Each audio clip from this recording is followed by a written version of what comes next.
Hey guys, my name is Kat, and I wanted to get out here and share my story of how I ended up being fully socially isolated due to my own decisions. In this video, I'm going to tell you my story of not being integrated into the society, explore the importance of feeling as a part of it, and help anyone out here who is feeling the same way to overcome social anxiety and stop missing out on opportunities because of it. I am a Gen Z who has gone through COVID times while in my teens, as millions of others did, and I myself felt a significant change between myself before COVID and me after. Quarantine has changed all aspects of our social life, starting from the ways that we communicate with each other to how we behave in public. Numerous research has shown a rapid growth in levels of social anxiety and depression in individuals after COVID has started, which showcase the importance of people having a sense of belonging, feeling as they are part of something.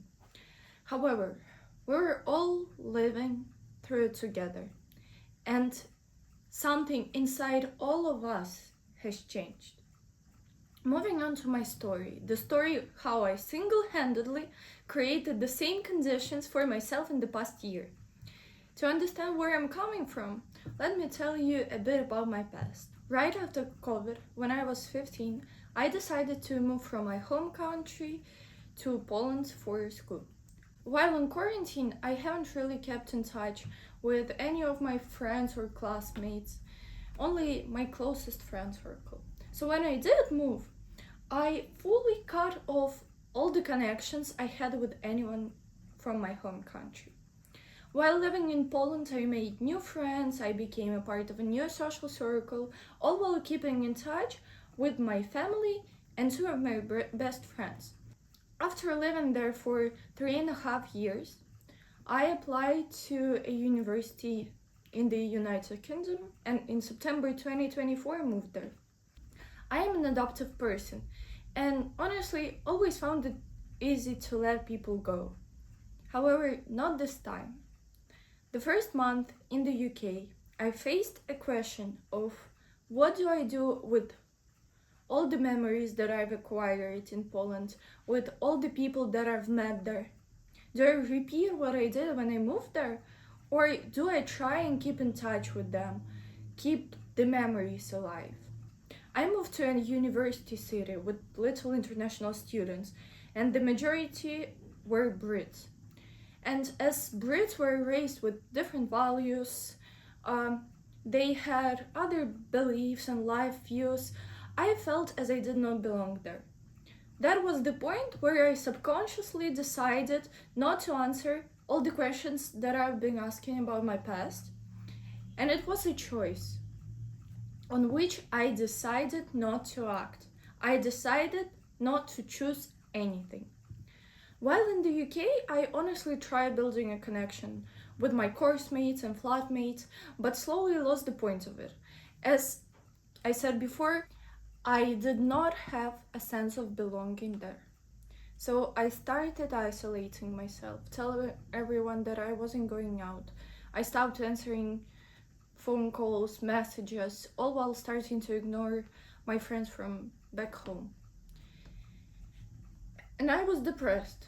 It's not my usual behavior to simply ignore people out of the blue. As I said before, I didn't have a sense of belonging into that particular group of people from my uni, from that city. And I was feeling that way because I did not have something similar, a part of me similar to them, some belief or value or life goal, which would tie us all together. And without feeling tied to these people, I started to think that I was the weird one out. I decided to withdraw from uni in January and moved back to my home country. At this point, I wasn't here for 4 years, and I was extremely depressed and did not have a single person that I could talk to beside my family. from January and until like a month ago, I wasn't trying to reach out to anyone. I was simply hibernating, staying at home, and thinking that this way I am protecting my peace, and that one morning I'm going to wake up and actually have someone to talk to without doing anything to make it happen. I, with my own hands, isolated myself from everyone. And I couldn't do anything about it because I did not have a sense of belonging. I felt as I am not enough to be a part of society. I was extremely anxious to even go out to the supermarket, do my groceries. I was ashamed with myself and the way that I look and my mannerisms.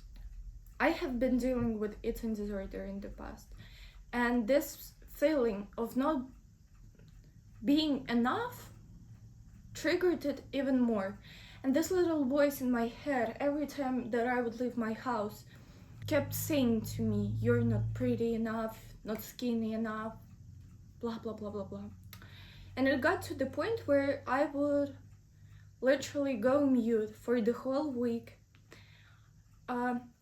not step outside, not text anyone. And then once a week I would order a taxi, go to my dad's place, where I would open my mouth for the first time in a week. I don't have a workplace, and I don't go to universities or other educational facilities. And because of that, I had forgotten what it's like to actually talk to people, to be empathetic, for them to care about me. I forgot what it's like for people to place me somewhere in their lives. I couldn't believe, and I still honestly can't believe that people, after talking to me, could think to themselves, she's an interesting person to talk to. For people to think that maybe we can be friends with her, and all that stuff. And it got dark. A month ago, when I decided that it was finally time to actually do something about the social anxiety, because at that point I believed that it was social anxiety which kept me inside. I started to sign up to different workout classes. I went to art exhibitions, to theaters, and my logic behind it was that I feel pretty comfortable already in those places. Therefore, it's going to be easier to actually be around people in safe environments for me. And suddenly, after going to all those places, I realized that the social anxiety has passed. But I still felt as not enough. I do feel more comfortable with myself. Moreover, I appear more confident, which is also really important in this scenario. Fake it till you make it, as they said. And I did fake it. And from there I realized that the social anxiety was never why I started isolating myself, why I was feeling as I'm not enough. And as I started to feel invisible to others, figure out that it wasn't social anxiety which was making me feel that way, I started to crave more human interactions. And this is what my upcoming videos are going to be about going out of my comfort zone, making new connections, exploring myself, and answering all the questions that I successfully ignored in the past. To anyone out here, if you had related to any part of this story, I want to give you a couple of pieces of advice. First and foremost, the key to battling social anxiety is to identify the environments that you feel safe in, that you feel comfortable in, and from that point to start adding a bit of discomfort gradually, like small interactions, going out of your comfort zone. With having a piece of something that is yours, that is familiar and feels safe, the things that seem scary are going to be easier to overcome. The next thing, for those who are stuck with their past memories, remorses, etc., I would advise for you to figure out as soon as possible the ways you are going to deal with those memories. You need to close the door into the past urgently. And yes, of course, it did shape who you are today, but it does not have to define you moving forward. Moreover, everything in life is not everlasting.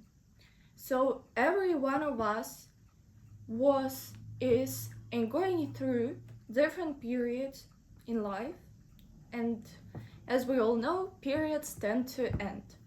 Remember that no matter in what period you are, to always evolve, to always move forward, and challenge yourself to changes without seeking discomfort, without making small changes in your routine, without implementing changes into the ways that you act when you're triggered, you're not going to change your life. But if you start putting the effort to be mindful, watch your reaction to something when you are triggered, and decide, all right, today I am going to react the way that I haven't before, the way that I don't usually react. I'm gonna try something different. And with that, when you make the decision, when you react and you weigh, you're going to quantumly jump into another lifeline. You're altering your reality in right that moment. So seek discomfort as it leads to change. I am working on a research paper, which I'm going to make into a video essay when I finish, about how feeling as a part of society influences mental health. So stay tuned for that. It's an interesting and heavily scientific paper. And I am sending all the love to you, all the positive energy, and remember to always move forward. The periods tend to end.